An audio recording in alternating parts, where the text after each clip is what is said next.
Boa noite a todos. Está ok o microfone, né? Tá, certinho. Vamos lá. Agradeço a presença de todos, ao convite, mais uma vez, para estar aqui, refletindo as palavras, os ensinamentos do Mestre. Eu desejo que todos nós, possamos hoje sair daqui um pouquinho melhor do que a gente chegou. Que as palavras que a gente refletir aqui, que elas possam, que a gente possa se sentir tocados por ela. Que essas reflexões nos tornem mais atentos e mais praticantes do Evangelho do Cristo. E para a gente conversar nesta noite, eu escolhi esse tema, que é o capítulo 7 do Livro dos Espíritos, que fala justamente sobre a infância. Então, eu também participo do estudo aqui quinta-feira, aqui na casa, juntamente com o grupo. Também reforço aqui o convite para aqueles que queiram estudar conosco. Nosso grupo está de portas abertas. É um estudo muito gostoso, muito esclarecedor. A gente sempre aprende muito. E desses aprendizados eu escolhi hoje falar então sobre a infância. Um tema também muito importante, que merece a nossa atenção, que merece a nossa reflexão, porque a doutrina espírita, ela nos esclarece em todos os pontos. Todos os questionamentos que a gente tem, se a gente procurar na doutrina espírita, a gente acha a explicação. A gente acha o esclarecimento para aquilo que muitas vezes a gente fala, como será que é isso, Por que será que é desse jeito? Não, a doutrina espírita, ela explica para a gente. E quando nós falamos da infância, o Livro dos Espíritos, ele é uma das obras, um dos pilares da codificação da doutrina espírita. E como entender isso? Como que funciona? A criança nasce, já é criança mesmo? Como que é esse espírito? Como que é esse processo reencarnatório? Como que isso acontece? Qual a nossa responsabilidade enquanto adultos? Todos nós aqui adultos um dia fomos crianças, estando aqui encarnados. E qual é a nossa responsabilidade hoje com essas crianças? Tiago, mas eu não sou pai, não sou mãe, não tenho criança em casa. Tá, mas você deve ter uma criança perto de você, de alguma forma. Em algum momento tem algum relacionamento com alguma criança. Então, qual é a nossa responsabilidade sobre isso? Como que tudo isso funciona, Então, o Livro dos Espíritos, esse capítulo 7, ele nos explica justamente isso. E ele começa então assim, eu vou fazer um apanhado aqui das perguntas desse capítulo para a gente poder refletir aqui, Ele fala o seguinte: o espírito que anima o corpo de uma criança é tão desenvolvido quanto um de adulto? Então, só aí para a gente começar, já vale lembrar que, um dos ensinamentos da doutrina, nós somos verdadeiramente espíritos que habitamos um corpo. Devemos lembrar primeiramente disso. A gente tem medo do espírito, Nós somos espíritos. Então, nós somos um espírito que habita um corpo. Nós somos, a nossa condição real é espiritual. Então, e como que é? Esse espírito que habita o corpo dessa criança é tão desenvolvido quanto de um adulto? Aí tem a resposta. Pode ser mais, se mais progrediu. Não são senão os órgãos imperfeitos que o impedem de se manifestar. Ele age de acordo com o instrumento, com a ajuda do qual pode se produzir. Quando nós falamos em evolução espiritual, em progresso do espírito, cada um de nós aqui, independente da idade que tenhamos, quando a gente reencarna, nós trouxemos conosco tudo aquilo que a gente sabia de vida passada, de experiências que a gente adquiriu. Cada um tem a sua bagagem aqui. É diferente de um para o outro. É a conquista de cada um. É aquilo que ninguém tira de nós. O espírito da criança. Todos nós encarnamos crianças aqui. A criança é mais evoluída? Não. Não sabemos o quanto ela evoluiu. Pode ser que sim. Ela tem uma limitação física, uma limitação biológica, que é a formação do corpo, que impede a manifestação, né, de todas as suas faculdades. Mas o que esse espírito traz, a gente ainda não sabe. E ele segue dizendo: em uma criança de tenra idade, o espírito, fora do obstáculo que a imperfeição dos órgãos opõe, a sua livre manifestação, pensa como uma criança ou como um adulto? Quando ele é criança, é natural que os órgãos da inteligência não estando desenvolvidos, não podem lhe dar toda a intuição de um adulto. Ele tem, com efeito, a inteligência muito limitada, à espera de que a idade faça amadurecer a sua razão. A perturbação que acompanha a reencarnação não cessa subitamente no momento do nascimento. Ela não se dissipa senão gradualmente com o desenvolvimento dos órgãos. Então, é claro, né, existe um momento de perturbação do espírito, de aquele espírito que está ali, né, o seu corpo está se desenvolvendo. Mas aqui eu chamo a atenção para uma outra questão que o Espiritismo também nos ensina, que tudo na nossa vida é processo. A nossa vida não dá saltos. A gente aqui encarnado, a gente não dá salto. Então, a criança nasceu, ela passa por todo um processo para que ela possa se desenvolver. Então, nasceu, vai, né, a visão vai melhorando com o passar dos meses, é o intestino que está em formação, aí a sua... Né, e com o passar do tempo ela vai se desenvolvendo. Então, ou seja, é um processo. É isso para encarnar, é isso para desencarnar. E é assim em todas as etapas da nossa vida. Né? Muitas vezes, o nosso imediatismo, a cultura que a gente vive de uma sociedade que é tudo para antes de ontem, né? Eu falo, tudo para antes de ontem, se for até antes ainda, né? Antes de ontem está muito tarde. Quero para antes.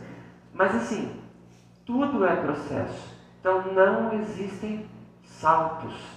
Né? Tudo existe um desenvolvimento. Para tudo há um tempo.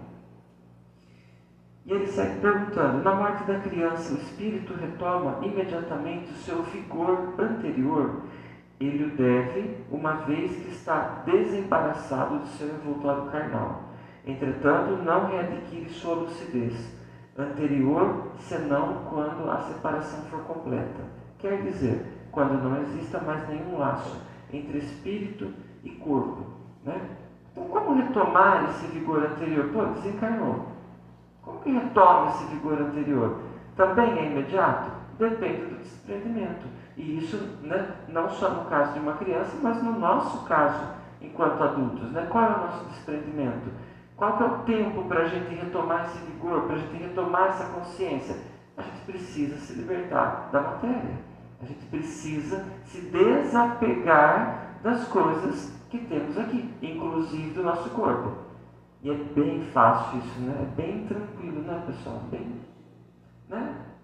Visto isso no nosso dia a dia, é difícil a gente sentar numa cadeira diferente ao redor da mesa, né? Sempre falo o exemplo da mesa, porque a gente se apega, né, aos lugares, às coisas, às nossas manias, né? Então, esse desapego parece simples a gente falar, mas não é. Né? Basta a gente prestar atenção nas coisas pequenas do nosso dia a dia. É difícil desapegar. É impossível? Não. A gente vai ter que aprender a desapegar. Né? Mas não é impossível, mas é difícil.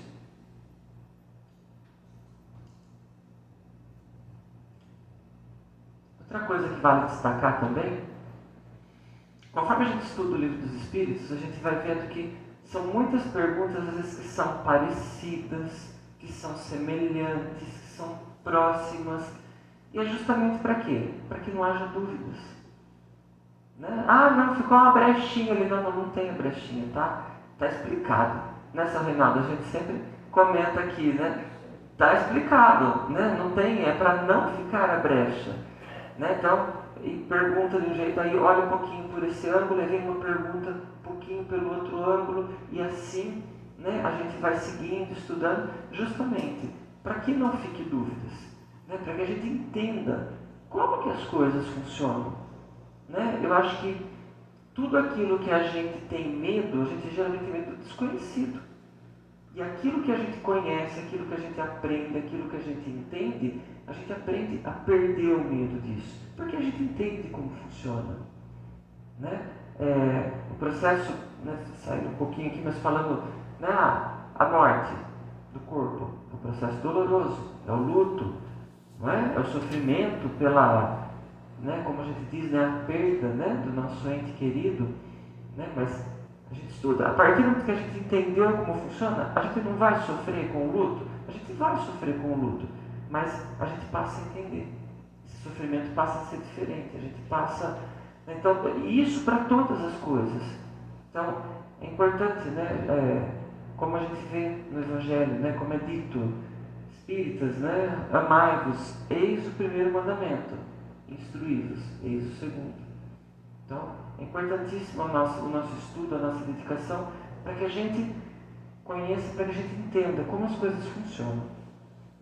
E ele segue dizendo, o espírito encarnado, né, a criança ali encarnou, durante a infância, ela sofre de constrangimento que lhe impõe a imperfeição dos seus órgãos.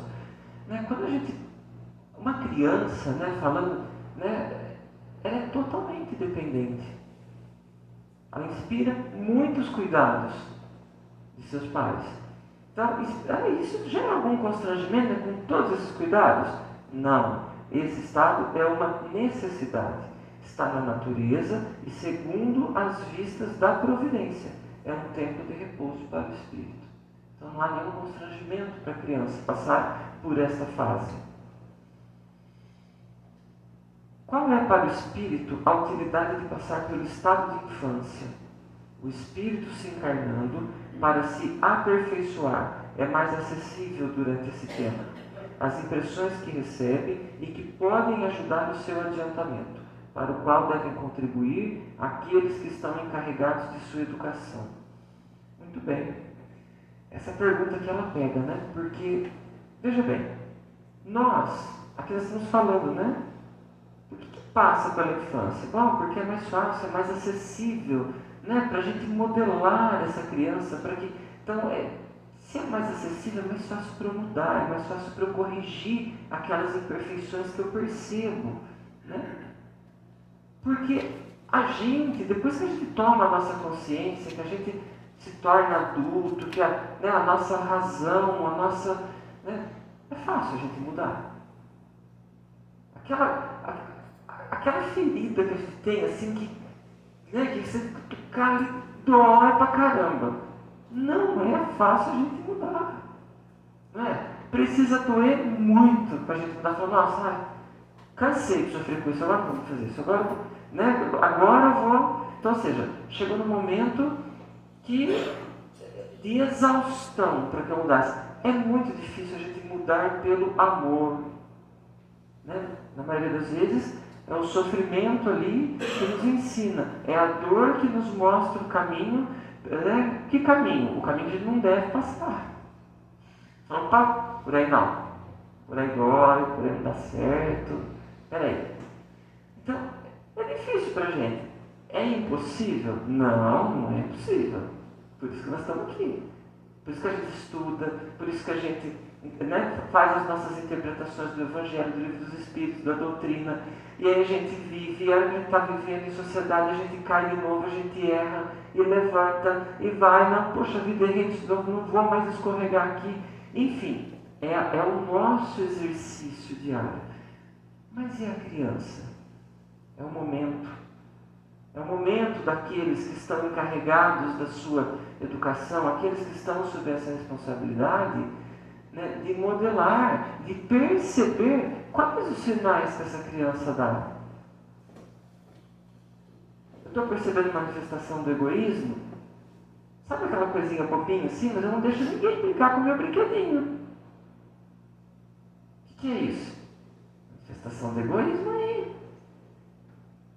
Não, peraí, eu que sou mais bonito, ele não. Opa, tem manifestação de ciúmes aí, né, de vaidade. Então, e são muitas coisas que quando às vezes se a gente não prestar atenção, a gente acaba achando bonitinho uma criança, porque uma criança é toda doçura, é toda... E E a gente tem que estar atento a isso. É o momento da gente modelar. É o momento da gente ensinar. De fazer esse espírito progredir. E aí está. Aí ele segue dizendo: por que as primeiras crises da criança são choros? Para excitar o interesse da mãe e provocar os cuidados que lhes são necessários. Não compreendes que se ela tivesse apenas crises de alegrias, quando ainda não sabe falar, pouco se inquietariam com suas necessidades? Admirai, pois, em tudo a sabedoria da providência. Então, ou seja, por que uma criança chora? Para inspirar os nossos cuidados. Se fossem somente sorrisos, né, a gente não estaria atento para isso. Então, olha só a preocupação dos espíritos aqui em explicar tudo para a gente, até o choro. Porque o choro de uma criança. E aí vem uma pergunta, né, a 385, que ela fala assim: de onde provém a mudança que se opera no caráter a uma certa idade e particularmente ao sair da adolescência? É o espírito que se modifica? Ou seja, por que toda essa alteração, né? De repente era tão dócil, era tão companheira, e aí de repente ficou agressiva, de repente ficou distante, de repente é o espírito que se modifica? Olha só a resposta. É o espírito que retoma a sua natureza e se mostra como ele era. Então se a gente, né? Como eu disse lá no começo, a bagagem que cada espírito traz, nós não sabemos, né? E aí, tem virtudes nessa bagagem? Tem. Mas também tem defeitos ali no meio, também tem. Mas toda aquela doçura da criança, claro, não está visível ali naquele momento para gente. E aí depois de todo esse processo, de toda essa transformação, né? E aí, poxa, a criança cresceu. É adulto? Já não, é adolescente. Mas não é criança, não é adulto, está ali, né, no meio ali do caminho ali. Ah, modificou o espírito? Não, retomou o que é. Agora ficou visível, né? Todas as características de comportamento, né? O que é? É a bagagem que aquele espírito trouxe. É o que a gente é de verdade. E ele segue dizendo: não conheceis os segredos que escondem as crianças em sua inocência. Não sabeis o que são, o que foram e o que serão, e todavia os amais. As quereis bem como se fossem uma parte de vós mesmos, a tal ponto que o amor de uma mãe por seus filhos é considerado o maior amor que um ser pode ter por um outro ser. De onde vem essa doce afeição, essa terna benevolência, que mesmo os estranhos experimentam para com uma criança? Vós sabeis? É isso que vamos vos explicar. Então veja bem, né? Toda essa doçura da criança, toda essa, que a gente vê, né? Está tudo adormecido ali o que ela trouxe. E todos nós, não precisa ser a mãe da criança ou o pai, a gente se derrete com uma criança, não é assim? A gente vê uma criança, a gente já abre um sorriso. A gente vive tão carrancudo no dia a dia, né? Eu vejo às vezes as pessoas que estão fazendo força para ficar com a cara fechada. Às vezes estão fazendo uma força para ficar com a cara fechada. É difícil abrir um sorriso. E quando a gente vê uma criança, o nosso semblante fica mais leve. Uma criança mexe com a gente. Por quê? Porque tem ali a manifestação do amor. Porque tem ali a manifestação da doçura. Porque é lindo de se ver. E isso mexe com a gente. E ele fala assim: as crianças são os seres que Deus envia em novas existências. E para que não lhes possa impor uma severidade muito grande, dar-lhes todas as aparências da inocência. Olha a providência divina, como que tudo no universo é perfeito. A gente reencarna com toda a fragilidade do corpo de uma criança, com o nosso espírito ali, né? Guardadinho ali a bagagem que a gente trouxe, para que a gente desperte nas pessoas ao nosso redor o amor, para que a gente desperte os cuidados dos nossos familiares conosco, porque é assim que a gente perpetua a nossa espécie. Como seria para a gente, nós temos esse véu do passado, nós não sabemos a nossa encarnação passada. Que tipo de relação nós tivemos numa encarnação passada? E se a gente se olhasse hoje e dizer, você, hein? Espera só que você vai ver, viu? Pensa que eu esqueci que você me fez, não, viu? Já pensou? Se hoje a gente tem tanto conflito, se a gente tem tanto problema na sociedade, sempre que é tudo gerado daqui, tudo daqui. Imagina se a gente lembrasse o que vem dos primórdios. Estava aí, a coisa estava, nem sei. Então, olha a sabedoria o que é a providência divina. Colocou esse véu sobre nós. Então, ou seja, para que a gente aprenda, Nós vamos caminhar, nós vamos aprender a amar, nós vamos aprender a perdoar e nós vamos seguir. Porque se a gente olhar e souber, de repente, será que a nossa consciência iria aguentar? Será que a nossa consciência vai falar, nossa, eu matei, nossa, eu fiz isso. Será que a nossa consciência iria aguentar? Esse é um lado. E o outro lado, será que eu conseguiria olhar para falar, o mal que você me fez, será que eu conseguiria perdoar? Então, a providência ela dá para a criança todas as aparências da inocência. Para quê? Para que a gente aprenda a amar, a cuidar, para fazer esse resgate. Mesmo para uma criança de uma maldade natural, cobrem-se-lhe as faltas com a não consciência dos seus atos. Essa inocência não é uma superioridade real sobre o que eram antes. Não, é a imagem do que elas deveriam ser. E se não o são, é sobre elas somente que recai o castigo. Então, ou seja, mesmo para aquele espírito que está no corpo de uma criança, que tem a maldade ali, mesmo ele, a responsabilidade é dele. É sobre ele que recai. A maldade que nós trouxemos conosco é sobre nós que ela recai, não é sobre o vizinho. E mesmo esse espírito que pode ter vindo carregado de maldade, ainda assim é dado a ele todas as aparências da inocência. Para quê? Para que ele receba todos os cuidados, para que ele seja amado, para que ele tenha a oportunidade de se refazer nesta nova encarnação. Que afinal de contas é para isso que todos estamos aqui. E aí o que acontece? Ele segue dizendo assim, mas não é somente por elas que Deus lhe dá esse aspecto, é também, sobretudo, por seus pais, cujo amor é necessário à sua fraqueza. E esse amor seria singularmente enfraquecido à vista de um caráter impertinente e rude, enquanto que, crendo seus filhos bons e dóceis, dão-lhes toda a sua afeição e o cercam de todos os cuidados delicados. Já imaginou para a gente olhar para o nosso filho e falar, eu sei o que você fez? Já imaginou uma criança com um comportamento rude? A gente não conseguiria ter a mesma atenção. A gente não conseguiria ter o mesmo cuidado, o mesmo amor. E aí também agora ele fala dos pais. Mas quando os filhos não têm mais necessidade dessa proteção, dessa assistência, que lhes foi dada durante 15 ou 20 anos, seu caráter real e individual reaparece em toda a sua nudez. Conserva-se bom, se era fundamentalmente bom, mas se revestem sempre de nuances que estiveram ocultas pela primeira infância. Ou seja, essa mudança da adolescência.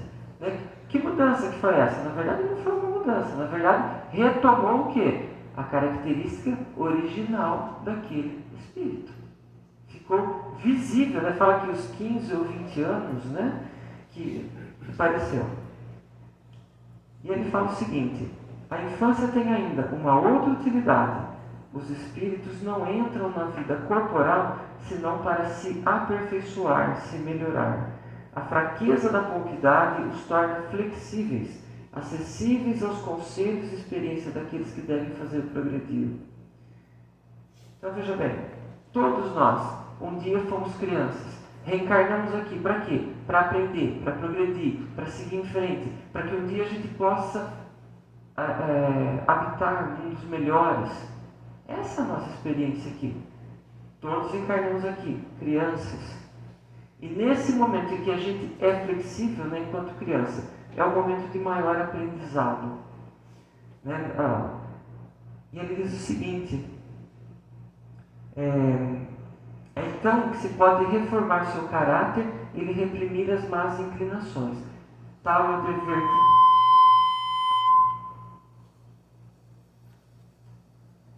dever que Deus confiou aos seus pais, missão sagrada pela qual deverão responder. Então veja bem, a gente viu, né, que o espírito de uma criança, né, é um espírito que traz as suas virtudes e traz os seus defeitos. Nós vimos que a gente encarna aqui, todos nós, para se reencarnar, precisamos chegar aqui no corpo de uma criança, onde estamos flexíveis, onde estamos fragilizados, para que recebamos os cuidados, né, para reforçar os nossos laços de amor, é aquele momento em que a gente está mais aberto, para que a gente seja corrigido nos nossos defeitos. Tá. A gente viu também que o Espírito não se modifica, ele apenas mostra quem é de verdade. Só que agora, o Livro dos Espíritos, ele traz uma outra colocação para a gente, que é a missão dos pais. Porque parece simples, né? Você colocar uma criança no mundo, e educar uma criança, e cuidar dessa criança, e a responsabilidade por essa criança. E quando eu falo cuidar, né, no primeiro momento, né, qual que é a preocupação da sociedade? E é isso que acontece mesmo, né? Nós temos o lado material. Poxa, fralda, leite, médico, né, uma série de questões aí que todos nós precisamos. É a nossa condição de encarnado. Não vamos discutir isso aqui. Mas o cuidado, né, e a responsabilidade com esse espírito? Colocar uma criança no mundo é muito mais do que suprir as suas necessidades materiais. Né? O material é necessário? Né? O Tiago disse que não precisa de material. Não, precisa sim, precisa. Preocupar com o material, precisa ter. Precisa ter. Para a criança, para o adulto, para o idoso, para todo mundo precisa ter material. Mas e aí? Vamos falar da responsabilidade enquanto pais, enquanto responsáveis por essa criança. Porque fica muito confortável, gente. Muito confortável, né? A criança chegou aqui ao mundo, né? Agora fica a cargo de alguém igual. E daqui para frente eu vou pôr na culpa de alguém. Porque os meus pais não me ajudaram, porque o governo não sei o quê, porque a escola não sei o que lá, porque a creche não sei o quê. Não é? Vai ficando muito confortável. Tudo, a culpa é de alguém, minha não. Opa, peraí. Tem responsabilidade sim. E aí a gente vê o quê? A gente vê hoje muitos jovens, as crianças, os adultos também estamos sofrendo com ansiedade, com nervosismo, com imediatismo, uma série de questões que tem abalado aí o nosso psicológico. As crianças também. Mas aí eu pergunto, quantas crianças gostariam de ter atenção da mãe e do pai, às vezes para brincar, né? Para conversar, para ter uma abertura, e não tem. Quantas crianças deprimidas, quanto suicídio a gente vê entre jovens. Gente, alguma coisa faltou. Não é possível. Alguma coisa faltou. E aí a gente ouve pais falando, não, vou dar para o meu filho tudo que eu não tive. Quanto que eu ouço isso? Você já deve ter ouvido também. Aí quando eu ouço, eu fico me perguntando, tudo o quê? Que tanto que eu não tive que eu preciso dar para o meu filho? Meu Deus. Não, Tiago, eu passei fome, eu não tive. Tá, então, claro, né? Ninguém quer que seu filho passe fome, ninguém quer. Tá, então vamos lá, vamos ponderar. Tá, não, mas você passou necessidade? Não. Teve acesso à escola? Teve. Que tudo é isso. Então assim, a gente vive entulhando as crianças de um monte de coisa, e muitas vezes aquilo que é o principal que elas precisam, que é a nossa atenção, que é o nosso olhar, que é o nosso carinho, que é o nosso tempo. A gente não dedica. Então é preciso ter esse olhar. Porque a gente fica muito preocupado que mundo nós deixaremos para os nossos filhos. E a gente fala isso, é esquisito, né? Porque o mundo é o mundo, a natureza é a natureza. Mas todos esses problemas que nós vemos causados aí, ó, somos nós. Então, vamos inverter um pouquinho essa pergunta, né? Que filhos deixaremos para o mundo? Vamos inverter um pouquinho lá essa pergunta. Serão cidadãos conscientes? Estou falando aqui de criança perfeita. Nós não somos perfeitos, não é disso que eu estou falando. A gente está a caminho da perfeição. Mas eu estou dizendo, estamos orientando as nossas crianças, os nossos jovens, né, para que tenham um comportamento, né, completamente adequado, para que tenham responsabilidade, para que tenham consciência das coisas, visão das coisas. Será? Ou será que a preocupação hoje é só o celular e a rede social? Quanta vida linda na rede social, né? É uma felicidade. Eu nunca vi tanta felicidade que nem na rede social. Né? Criança, jovem, olha aquilo e fala, né? A gente sabe, existe aquilo? Não. Existe um momento, existe, né, aquilo ali, mas a vida é só aquilo? Não é. Será que a vida não é além de uma tela de celular? Será que a vida não pode ser além de jogos? Então, hoje a gente vê jogos que incitam o quê? Violência. Se vocês pararem para dar uma olhada, vocês já devem ter visto. Quem não viu, dá uma pesquisada. E quem já viu, já viu. Quantos jogos incentivando violência? A cada pouco tempo surge um desafio novo que foi desafio que a criança tem que fazer, não sei o quê, que tem... é uma barbaridade. Então, como que está crescendo a cabeça dessas crianças? Então, nós precisamos ter esse olhar. Nós precisamos ter essa atenção. E tem umas coisas que a gente vê que deixa a gente muito triste. Eu vi uma pessoa outro dia no supermercado, né, uma criança, acho que uns 3 anos, acho que queria alguma coisa e tal, e o pai pegou a criança pelo braço, assim, ergueu por um braço só, assim, sabe? Gente, poderia ter deslocado o braço. Gente, isso é uma atitude violenta. Sabe? Será que a gente não consegue conversar com as crianças? Será que eu preciso pegar por um braço e levantar como se fosse uma... Sabe? Então, como que cresce a cabeça da criança? Então, são umas coisas, né, que a gente vê no dia a dia e que me deixam muito incomodado quando eu vejo. Porque uma criança aprende as coisas. Uma criança aprende. Ela pode aprender o que é bom, ela pode aprender pelo caminho do amor, ela pode aprender por todo esse caminho. Mas ela pode aprender. Só que ensinar por este caminho aqui, né, do amor, da atenção, do cuidado, do zelo, esse caminho dá trabalho. Dá trabalho. Não é mais fácil, né? Fica quieto, toque. Vem aqui, ó. Assiste aqui, ó. Mais fácil, não é? Eu tenho minha filha em casa. A minha filha também assiste desenho. Assiste. Mas eu brinco com a minha filha.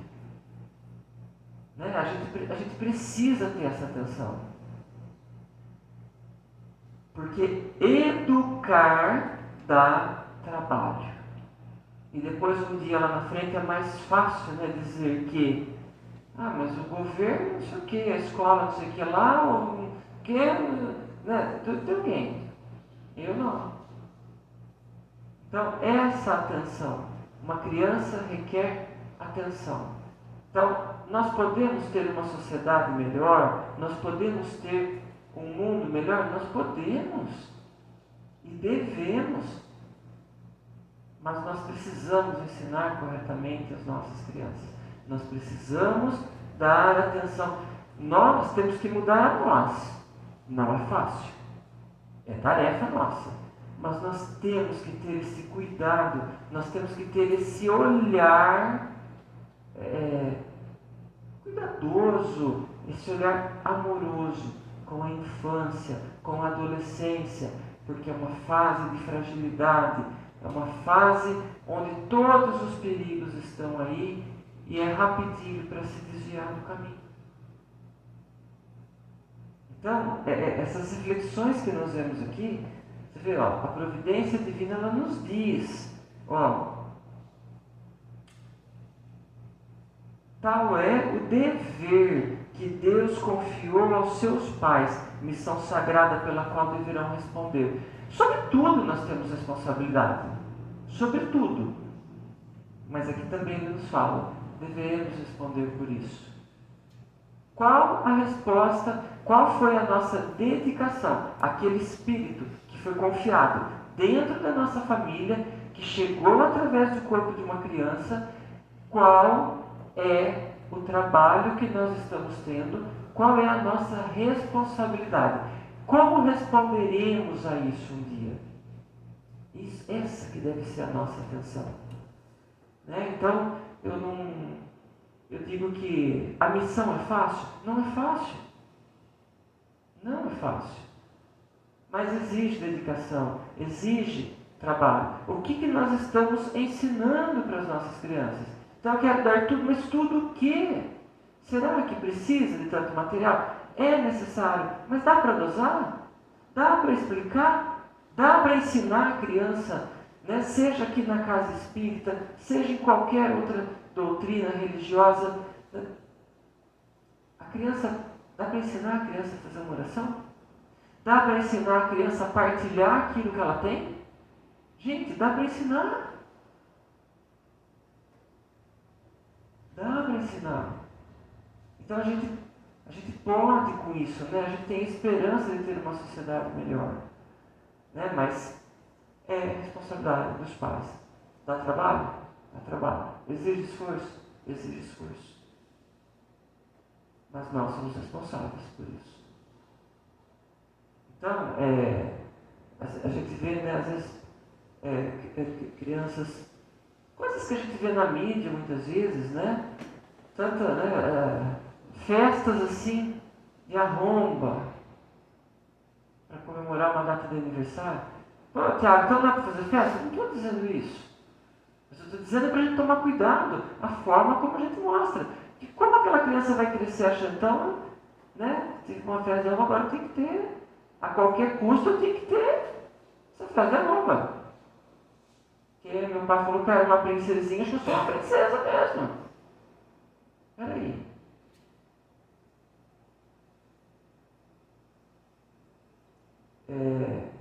Como eu já disse aqui também, a partilha, a convivência e coisas simples, gente. Como eu disse, a manifestação ali dos ciúmes, da vaidade, do ego. São coisas, a gente tem que estar atento. Então, é responsabilidade, de quem é pai, de quem é mãe, de quem trabalha com criança, de quem trabalha com adolescente, sempre da gente mostrar um bom caminho, da gente ensinar com o nosso exemplo. Não adianta eu falar para a criança que ela tem que deixar o coleguinha brincar com o brinquedinho dela, não, aquele meu ninguém mexe não. Que negócio é esse? Faça como eu digo, mas não faça como eu faço? Jesus esteve aqui. Como que Jesus nos ensinou? Ele fez. Ele demonstrou. Não chegou assim, não. Vocês vão perdoar, tá? Perdoa todo mundo. Ah, você errou? Fogueira. Não. Não é? Não. Tem que perdoar, tem que perdoar. Tem que amar, tem que amar. Ele é a personificação do seu ensinamento. Nós temos que ser essa personificação para as nossas crianças. Não, você não pode gritar. Você chorou alto, gritou, não sei o quê. Mas aí eu grito dentro de casa. O que eu estou ensinando? Aí eu não tenho diálogo dentro da minha casa. Eu não tenho hábito de oração. De fazer uma oração em família. O que eu estou ensinando? ensinando para a criança. Adianta falar depois que cresce, filho, você tem que ir na igreja, viu? Eu nunca fui. Eu nunca levei. Filho, tem que fazer oração, viu? Jesus ensinou que tem que fazer. Eu nunca fiz uma oração em casa. Entende, gente? Então, assim, nós temos que ser o exemplo. Porque nós temos essa responsabilidade. E vale lembrar, uma criança aprende. Aprende. É só a gente dedicar o nosso tempo, que elas aprendem. Então é isso, pessoal. Agradeço a atenção de todos. Você faz a prece? Eu faço prece. Faça favor.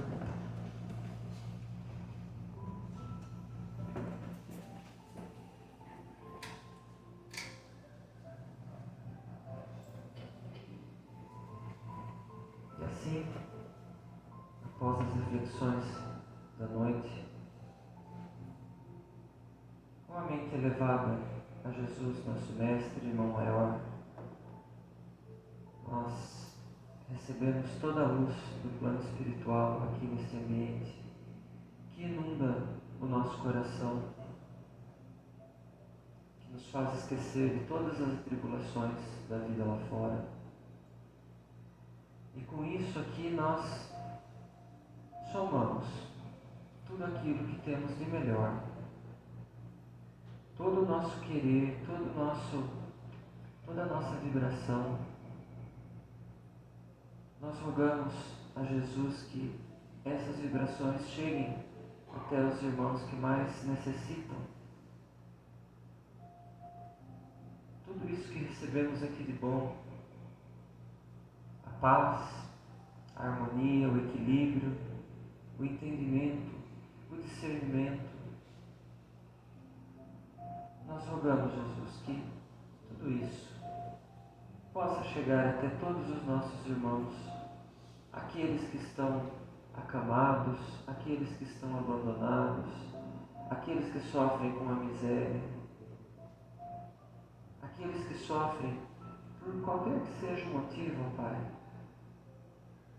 Que a Tua misericórdia possa chegar em forma de acalento, em forma de uma nova esperança, em forma de resignação, através de mãos que se estendam para todos esses nossos irmãozinhos que precisam, que muitas vezes querem, mas não conseguem enxergar a Tua luz.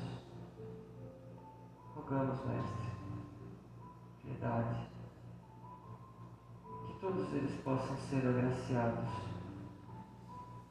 com os ensinamentos do Teu Evangelho, que possam receber este bálsamo.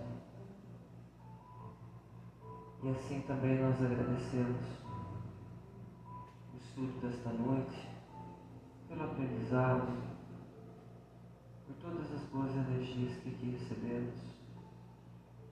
E também rogamos, Pai, que possamos sair daqui mais fortalecidos, mais conscientes da nossa responsabilidade, que assim como quando estivestes entre nós encarnado, foi e é o nosso exemplo, que nós tenhamos a força, o bom ânimo para ser o exemplo no nosso dia a dia e fora. Que nós sejamos o exemplo do Teu Evangelho, que sejamos multiplicadores dos Teus ensinamentos, que sejamos, Pai, diante de tantas situações que enfrentamos, de tantas adversidades, que sejamos o instrumento da vossa paz. Pedimos que esteja sempre entre nós. Que assim seja. Que assim seja.